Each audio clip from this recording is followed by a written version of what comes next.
Author Robert Fulghum recounts an interaction he had with Dr. Alexander Papaderos, Greek philosopher and lecturer, who at the end of one of his sessions asked if there were any questions.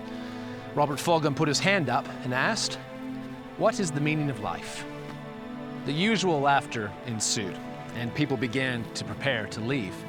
But Dr. Papaderos raised his hand and stilled the room, and looked at him hard for a long while, asking with his eyes if he was serious. And seeing from his eyes that he was, he said, "I'll answer your question." He fished a small round mirror out of his wallet, about the size of a 20-cent piece. Then he said, "When I was a small child during the war, we were very poor and we lived in a remote village. One day, on the road, I found several broken pieces of a mirror from a wrecked German motorcycle. I tried to find all the pieces and put them together, but it was not possible, so I kept just one piece.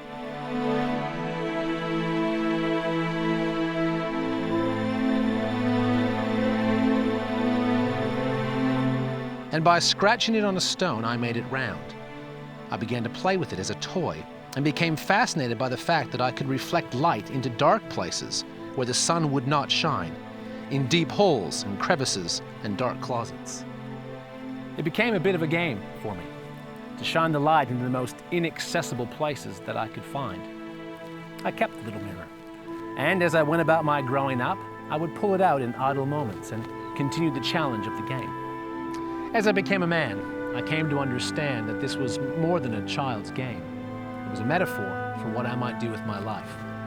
I came to understand that I am not the light or the source of the light, but that light, truth, understanding, knowledge, is there and will only shine in very dark places if I reflect it. I am a fragment of a mirror whose shape and design I do not know. Nevertheless, with what I have, I can shine the light into the dark places of this earth, into the dark hearts of men, and change some things in some people. Others might see and do likewise. That is what I'm about. That is the meaning of my life." Then he took his small mirror, and holding it carefully, he caught the bright rays of daylight streaming through the window and reflected them onto Robert Fulghum's face and onto his hands folded on the desk.